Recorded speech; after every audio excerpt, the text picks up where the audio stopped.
Au nom du Père et du Fils et du Saint-Esprit, ainsi soit-il.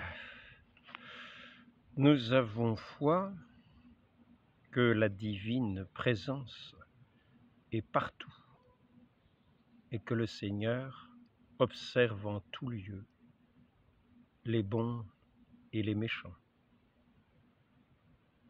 Mais à un degré éminent, croyons-le d'une conviction parfaite, lorsque nous prenons part à l'œuvre de Dieu, c'est-à-dire à sa sainte liturgie, en particulier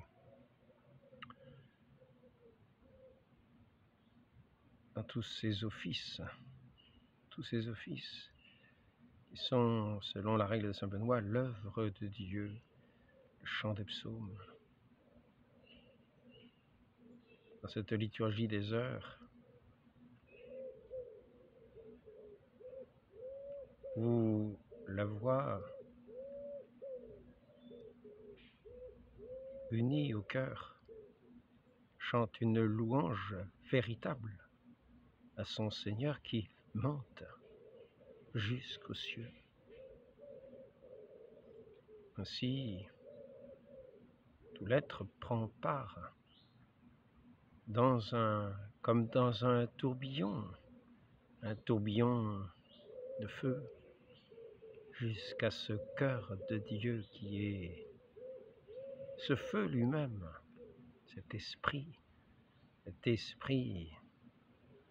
vivant, cet esprit de feu qui nous emporte dans sa louange, qui nous emporte dans son ravissement, qui nous élève de cette terre, qui nous attire à lui.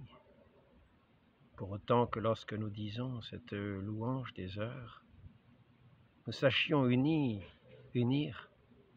nos cœurs et nos voix, et surtout unir notre cœur à celui de notre Dieu. Si vous avez des richesses, nous est-il dit, n'y mettez pas votre cœur.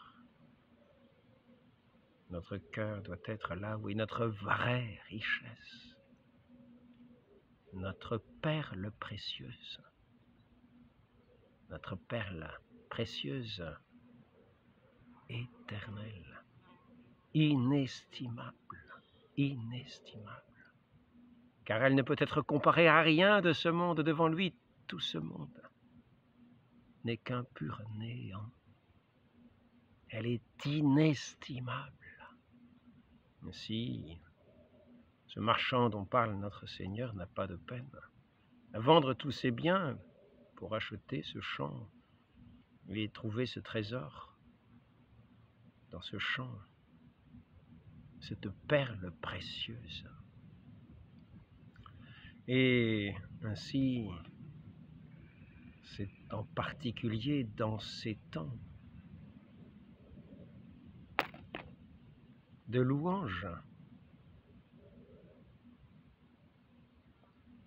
qui convie les frères, en particulier dans les monastères, ceux qui ont consacré leur vie, ceux qui ont tout quitté, qui ont tout donné, qui ont trouvé des frères au centuple, qui ont trouvé des pères et mères. Mon père, ma mère, ma mère, mes frères, mes sœurs, parce que mon père, c'est celui qui est au ciel. Ma mère, ma sœur, mes frères, sont ceux qui font la volonté de Dieu, la volonté de notre Père qui est au ciel, qui ont su tout quitter de ce monde, pour le suivre son appel, goûter la suavité de sa parole au fond de son cœur, entrer dans cette contemplation, dans ce silence de cette contemplation, de cette douce parole suave au fond du cœur, qui fait que toute notre vie est un chant à Dieu, une louange à notre Dieu. Et ainsi, lorsque les moines ouvrent la bouche dans les monastères, avant l'aurore, dans cet office qu'on appelle les matines, qu'on appelle l'office des lectures, Mais c'est plus qu'une lecture. C'est cette parole divine qui vient comme une source qui coule au fond des cœurs, comme un miel doux que l'on goûte, que l'on met dans sa bouche, qui nous ravit, qui nous comble de sa douceur, qui nous attire à lui, qui est cet écho divin en nous-mêmes. Ainsi, nous devons entrer dans cette liturgie des heures, non pas simplement pour réciter des paroles, mais pour justement nous unir dans un cœur à cœur avec notre Dieu, qui est toute notre vie, toute notre espérance, tout notre amour, toute notre douceur, toute notre paix, toute notre joie. Il est notre port, le port du salut, le port dans lequel cette vie ici-bas, vers lequel ici-bas, nous naviguons comme dans un océan. Mais déjà, nous avons cette boussole, déjà nous avons ce vent, ce souffle du Saint-Esprit qui nous guide. Déjà nous avons cette parole divine qui vient parler à nos oreilles et qui appelle notre cœur, pas simplement nos intelligences. Il parle à notre intelligence pour se faire entendre à notre cœur, afin que nous donnions l'adhésion de notre cœur, c'est-à-dire notre amour, tout entier, tout notre être. Et ainsi, cette douce sève de cette parole divine vient comme se répandre dans tout notre être et faire de nous une louange à notre Dieu dans toutes les œuvres que nous faisons, dans toutes les œuvres que nous disons, quoi que nous fassions, que nous entendions cet Alléluia de cette vie divine qui a été ressuscité un matin de Pâques et qui retentit en nous, qui nous a donné cette grâce de participer, d'entrer dans sa vie divine. Et nous chantons de bonheur avant l'aurore cet Alléluia de cette vie dont nous avons soif et qui nous attire jusqu'à ce port estimable, inestimable de notre salut, où nous aurons notre repos, notre unique repos, notre unique demeure en Dieu, auprès de notre Père céleste, avec notre Seigneur Jésus-Christ, nous qui sommes son corps, nous qui nous sommes attachés à lui, qui sommes comme greffés à ce Fils unique du Père, à celui qui est l'amen du Père, à celui qui est la parole du Père, à celui qui est l'image du Père, à celui qui est le reflet de la gloire du Père, à celui qui est tout le rayonnement, toute l'ardeur, toute la flamme, à celui qui est le Verbe éternel, qui est venu dans ce monde prendre notre chair, pour nous faire entrer dans son amour, pour nous réconcilier avec son Père, et nous faire, nous aussi, entrer dans cette louange, dans cette gloire divine, dans cet honneur à Dieu. Ainsi, lorsque nous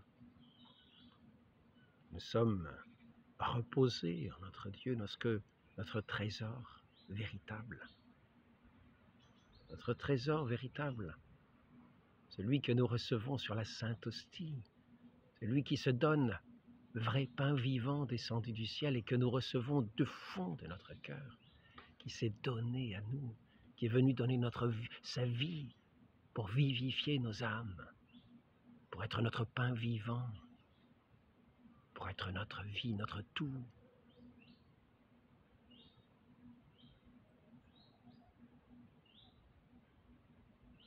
Ancré en lui, attaché, uni à lui, d'un même cœur, d'une même âme, l'aimant par-dessus tout, comme l'époux de nos âmes.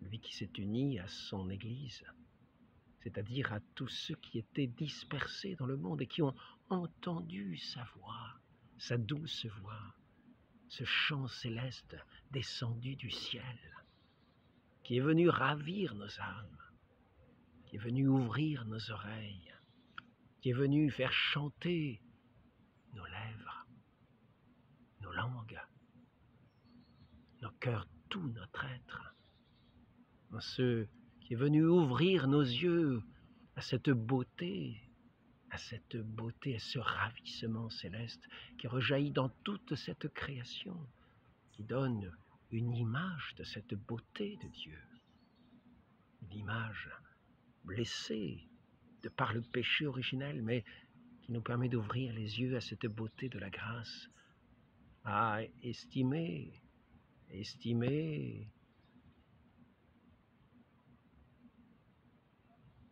dans ce respect de ces créatures que Dieu a faites, à les respecter pour Dieu, pour l'amour de Dieu, voyant en chacune une louange à notre Dieu, qui nous fait élever notre regard vers celui qui est, vers le seul qui est, celui qui est, et qui nous porte, qui nous donne d'être, qui nous donne d'aimer. Ainsi, lorsque les moines se réunissent, eux qui ont quitté tous les attraits de ce monde, qui ont su tout quitter, reconnaissant en Dieu seul leur trésor, leur tout,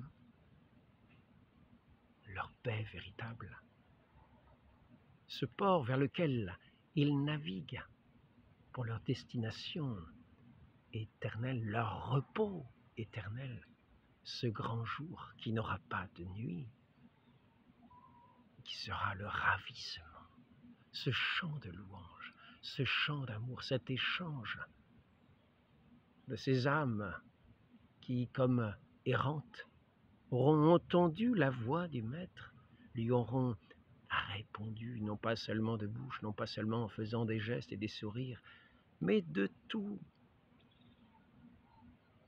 leur cœur, de tout leur cœur, consumant tout leur cœur, dans ce feu que notre Seigneur est venu répandre sur cette terre. Et comme il lui tarde de voir que ce feu est répandu, et ce feu, nous l'avons vu déjà se répandre sur les apôtres à la Pentecôte. Il est venu se répandre dans tous les cœurs qui donnent leur foi, qui s'ouvrent à cette parole, à ce Verbe éternel du Père, notre Seigneur Jésus-Christ, et qui est venu dire à ses apôtres d'annoncer son évangile à toute créature. Toute créature. Ainsi, nous avons vu cet empereur chinois, les années, est-il écrit dans les chroniques chinoises, qu'on retrouve dans des archives. Il y a, je crois, 5 lieux, 5 centres où sont recueillis les archives chinoises depuis les anciens temps, parce que la Chine est un grand pays. Ainsi, il fallait tout recopier ce qui était dans un endroit pour l'envoyer aux autres centres. Et ainsi, nous voyons ces archives, où il est dit que cet empereur de la dynastie Han, en l'an 61 ou 62, dans un songe, une nuit, était-ce un songe, était-ce un rêve? Était-ce cette manifestation comme une épiphanie réelle de notre Dieu. Cet empereur dit qu'il a fait comme un cauchemar. Il a vu cette nuit-là cet homme de lumière, comme le Christ, transfiguré, tout rayonnant. Il le décrit dans sa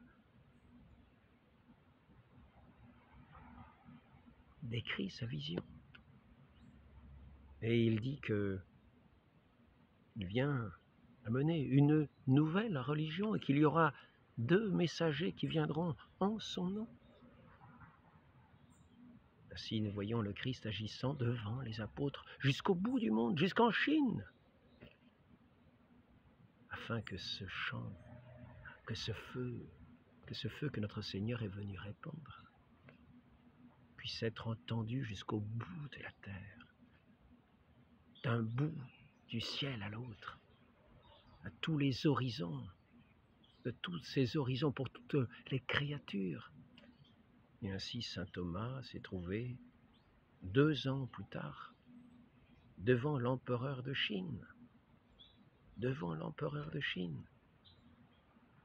pour lui parler de notre Seigneur Jésus-Christ et lui annoncer son évangile, et annoncer à tout le peuple de cette région l'évangile. Et c'est ainsi que nous avons eu ce témoignage sur cette pierre près du lieu de débarquement de saint Thomas, avec son compagnon. Nous voyons toutes ces scènes qui sont racontées, toutes ces scènes de cette annonce, de ce Dieu de lumière véritable, celui qui est véritablement illuminé, comme certains disent,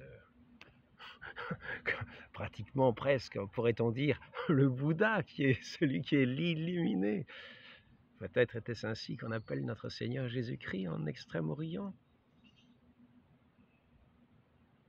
Je reviendrai sur ce sujet dans un autre entretien, car nous n'avons pas de traces effectives de Bouddha avant le IIIe siècle.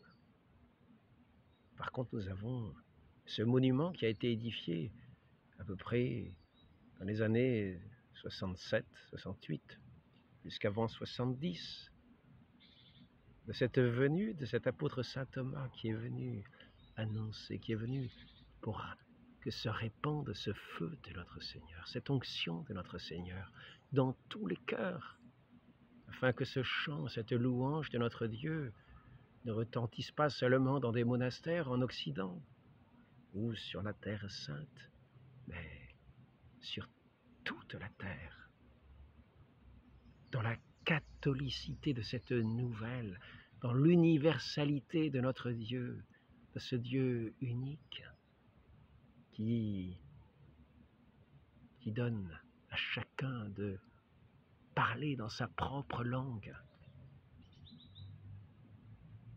de comprendre cette langue divine dans sa propre langue, par toute la terre. Ainsi, cet apôtre a été reçu par cet empereur qui s'est converti, qui ensuite, à peu près en l'an 72, a été malheureusement assassiné, car toujours nous voyons l'obstacle se dresser devant la parole divine, devant le Verbe éternel, l'opposition, l'opposant, celui qui s'oppose, qui a déjà crucifié le Christ.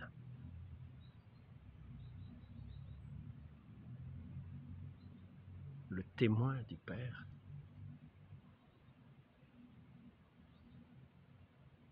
Celui qui est venu témoigner de cet amour divin, de ce port du salut, celui qui est notre Père, au prix de sa vie donnée pour chacun, pour tous. Nous avons vu ces apôtres se répandre dans toutes les directions. Connaissons ici en Occident surtout saint Paul, Saint Pierre, mais ils sont venus se répandre dans toutes les directions. Saint Barthélemy, mort en Arménie, dans ces environs de l'Arménie.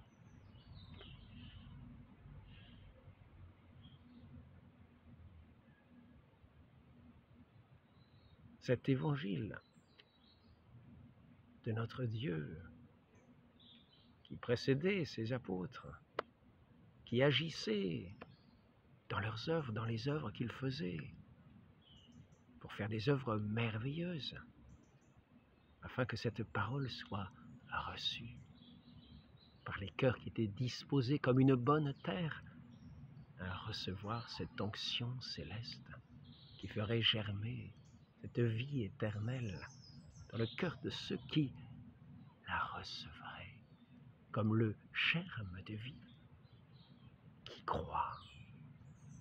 Que l'on dorme, que l'on veille, cette parole est comme un germe qui vient croître, qui vient grandir, selon cette croissance que Dieu seul donne.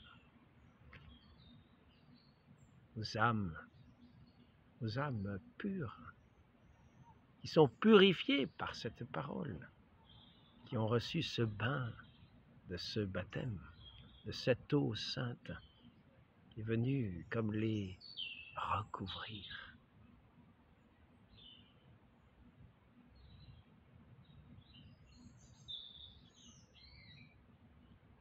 À la suite de leur maître, baptisés sous les mains de Saint Jean-Baptiste, mais crucifié,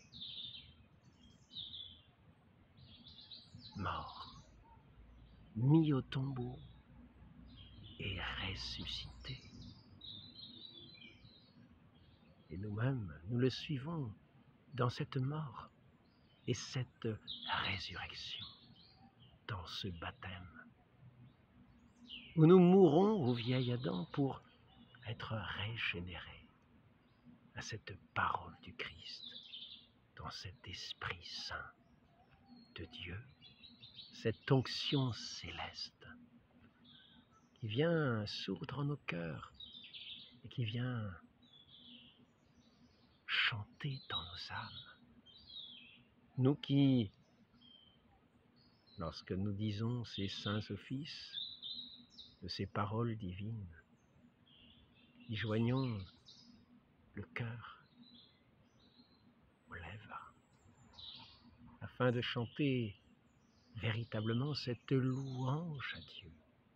Entrer dans cette louange à Dieu, nous adresser à lui, dans un mouvement inexprimable. Nous devons demander la grâce d'entrer dans cette louange à notre Dieu, quand nous prononçons ces paroles, quand nous récitons ces psaumes, c'est-à-dire quand nous les psalmodions. Il y a deux manières de psalmodier les psaumes. Saint Vincent parlait de manière médiocre, la médiocrité, le juste milieu, non pas pour s'en faire, non pas pour se faire voir, non pas pour épater, mais non pas non plus dans la laideur, dans ce juste milieu qui consiste dans cette présence de notre Dieu, dans ce chant à notre Dieu qui prend la forme de ces psaumes. Entrer dans cette présence, lire ces textes saints, ces paroles saintes, qui viennent parler à nos âmes, qui viennent éclairer nos esprits, viennent nous dire la grandeur de notre Dieu sur des paroles humaines, animées du Saint-Esprit de Dieu, nous qui le cherchons de tout notre cœur. Ainsi, lorsque nous allons ouvrir, lorsque nous nous préparons à entrer dans cette psalmodie, lorsque nous ouvrons ces livres saints, ces livres de ces divines paroles que notre Dieu a déposées dans la main des écrivains sacrés, pour que nous puissions les lire, les écouter, pour que nous puissions chanter sa louange, disposons nos cœurs, quittons le monde et entrons dans cette présence de celui qui est notre tout, notre Père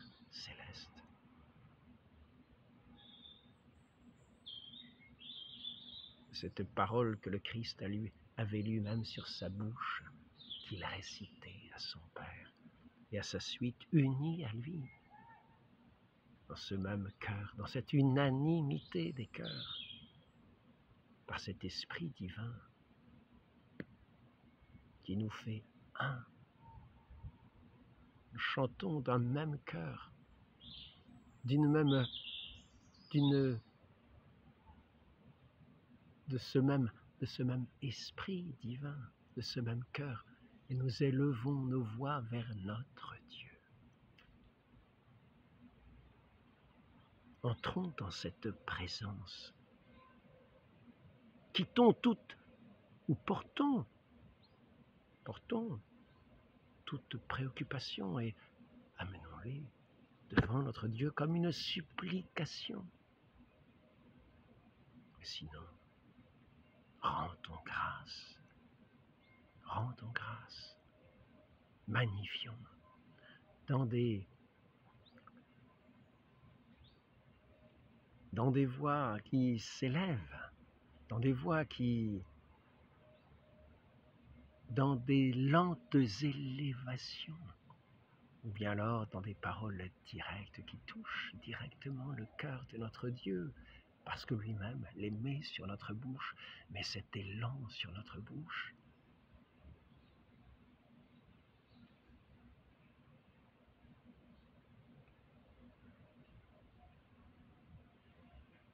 Entrons dans cette psalmodie, dans ce mouvement privilégié. Est-il dit dans ce livre?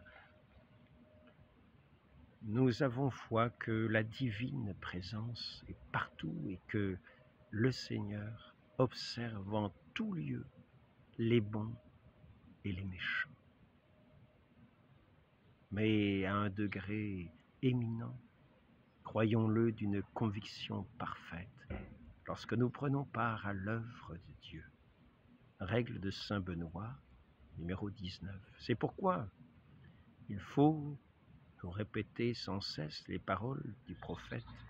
Servez le Seigneur dans la crainte et aussi chantez-le en adoration.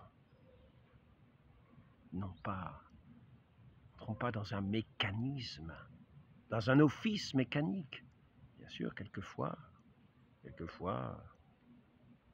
nous allons peut-être le dire d'une façon mécanique, parce que nous estimons que nous n'avons pas eu le temps de parler à notre Dieu, que nous avons eu des quantités de choses à faire, et pour tenir notre office, nous allons le dire, nous allons réciter simplement des paroles, réciter.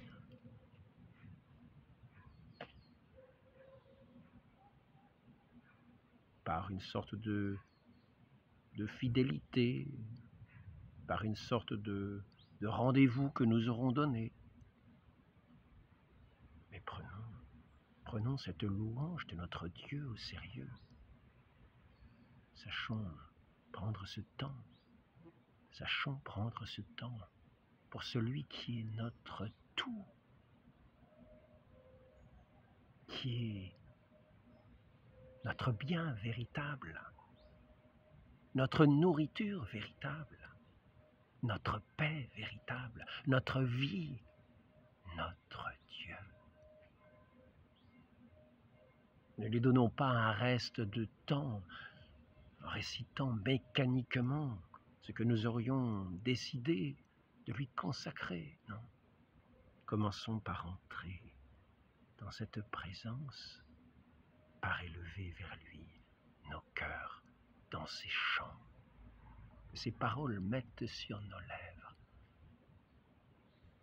Demandons cette grâce à la très sainte Vierge Marie qui avait cet art de méditer dans son cœur ces paroles de miel, cette douceur suave de l'Esprit divin, de son amour.